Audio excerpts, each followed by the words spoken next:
ओम शांति। आज बाबा की 14/2/2025 की मुरली का सार देखेंगे।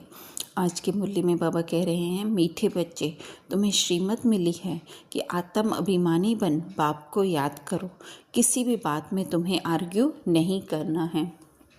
तो आज जो है मेन बाबा वाणी की सेवा के लिए बता रहे हैं हमें कि किसी अगर शास्त्रवादी या किसी को भी हम ऐसे ज्ञान देते हैं तो उनकी शास्त्रों की बातों में जो है हमें उन्हें उनके साथ आर्ग्यूमेंट नहीं करना है, क्योंकि बाबा कह रहे हैं कि वो भक्ति के जो है वो बहुत ज़्यादा विस्तार में चले गए हैं, टू मच में चले गए हैं।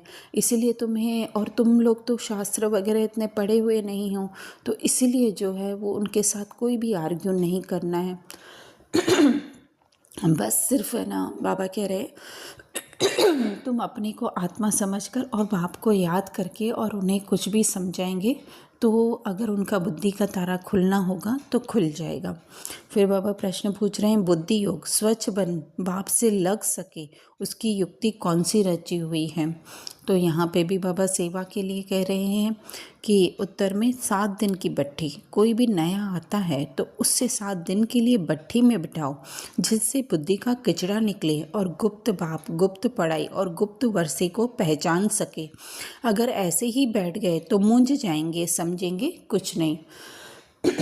तो वह यहाँ पे जो है हर बात गुप्त है, तो उसके समझने के लिए जो बाहर से मनुष्य आते हैं उनकी बुद्धि में तो बाहर की ही दुनिया लगी हुई है, तो उससे निकलकर अपने अंदर में रहे। तो उसके लिए जो बाबा कह रहे हैं कि गुप्त भट्टी में जो है उनको बिठाना है।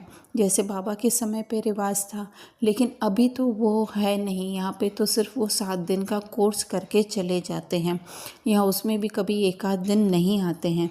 तो उसके लिए अभी तो स्वयं को भी भट्टी में बिठाना है और ये सब गुप्त बातें समझ में आए। इसलिए जो है हमें जो है अपनी आत्मिक स्थिति को जो है वो इतना शक्तिशाली बनाना है जो उनको, उनकी आत्मा को जो है वो ज्ञान टच हो सके। फिर बाबा कह रहे हैं, जाग सजनिया जाग। फिर धारणा में बाबा कह रहे हैं, सदैव हर्षित रहने के लिए नथिंग न्यू का पाठ पक्का करना है। बेहद का बाप हमें बेहद की भाषाई दे रहे हैं, इस खुशी में रहना है। तो नथिंग न्यू अर्थात कि कल्प कल्प जो है इस विश्व ड्रामा में यह सीन आया है वो इस आत्मा ने पास किया है। जब आत्मिक स्थिति में हम रहेंगे तो वो बात हमें ध्यान आएगी। अगर हम देहभान में होंगे तो हम टाइम जोन के अंदर होंगे तो फिर जो है हमें वह बात नहीं लगेगी, लेकिन जब आत्मिक स्थिति में होंगे तो वो नथिंग न्यू लगेगा। फिर खुशी में रहना अर्थात कि सदा खुशी में तो वही रह सकता है जो आत्मिक स्थिति में हो, और तो उस आत्मा की हमें स्मृति में रहना है। आत्मा की स्मृति में मैं बाबा सबकी स्मृति ऑटोमेटिक आ जाती है। फिर दूसरा बाबा कह रहे हैं, ज्ञान के अच्छे अच्छे गीत सुनकर स्वयं को रिफ्रेश करना है, उनका अर्थ निकाल दूसरों को सुनाना है। अर्थात बाबा के बच्चे जब हम बनते हैं, हमारी बुद्धि बेहद की बनती है, बाबा से प्यार होता है, तो जो भी गीत होते हैं तो उनका हम भावार्थ जो है वो बाबा के हिसाब से अपनी बुद्धि में निकाल लेते हैं। तो बाबा कह रहे हैं ऐसे अच्छे अच्छे गीत हमें रखने हैं। फिर वरदान में बाबा कह रहे हैं, माया के संबंधों को डाइवोर्स दे, बाप के संबंध से सौदा करने वाले मायाजीत मोहजीत भव। तो बाबा कह रहे हैं कि विस्तार में आगे कह रहे हैं कि माया अर्थात कि हमें रहना तो सबके साथ ही है, सहयोगी तो सबका बनना है, लेकिन कंपेनियन जो है वो सिर्फ एक बाबा को ही बनाना है। तो अब कंपेनियन एक बाबा होगा तो माया अर्थात बुद्धि हमारी जब अपनी आत्मिक स्थिति में होगी तो देह की स्मृति तो हमें रहेगी ही नहीं, अर्थात कि वो माया के संबंध से जो है वो हमारा डाइवोर्स हो जाएगा।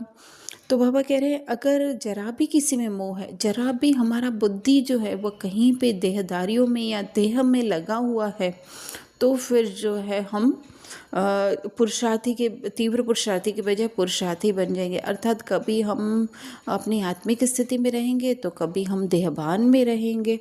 तो बाबा ने कहा कि इसलिए कुछ भी हो जाए, क्योंकि ये रोल है, रोल में तो बहुत सारी बातें आने ही वाली हैं, क्योंकि इस विश्व ड्रामा में, उस ड्रामा में भी जो है हर सीन जो है वो चेंज होता रहता है, तो इसमें भी जो है वो चेंज होते रहते हैं सीन, तभी तो ड्रामा का मज़ा आता है। तो कह रहे हैं, बाबा कह रहे हैं कि मिरवा मौत मल्लू का शिकार, के बाहर कुछ भी होता रहे, लेकिन हमारे लिए तो क्या होगा, हमारी आत्मिक स्थिति बनाने का वो जो है वो ये श्रेष्ठ साधन है। तो फिर ऐसे ही जो नष्ट वहाँ बनते हैं ना, वो जय माला के दाने, अर्थात कि बाप के समान हम बन जाते हैं।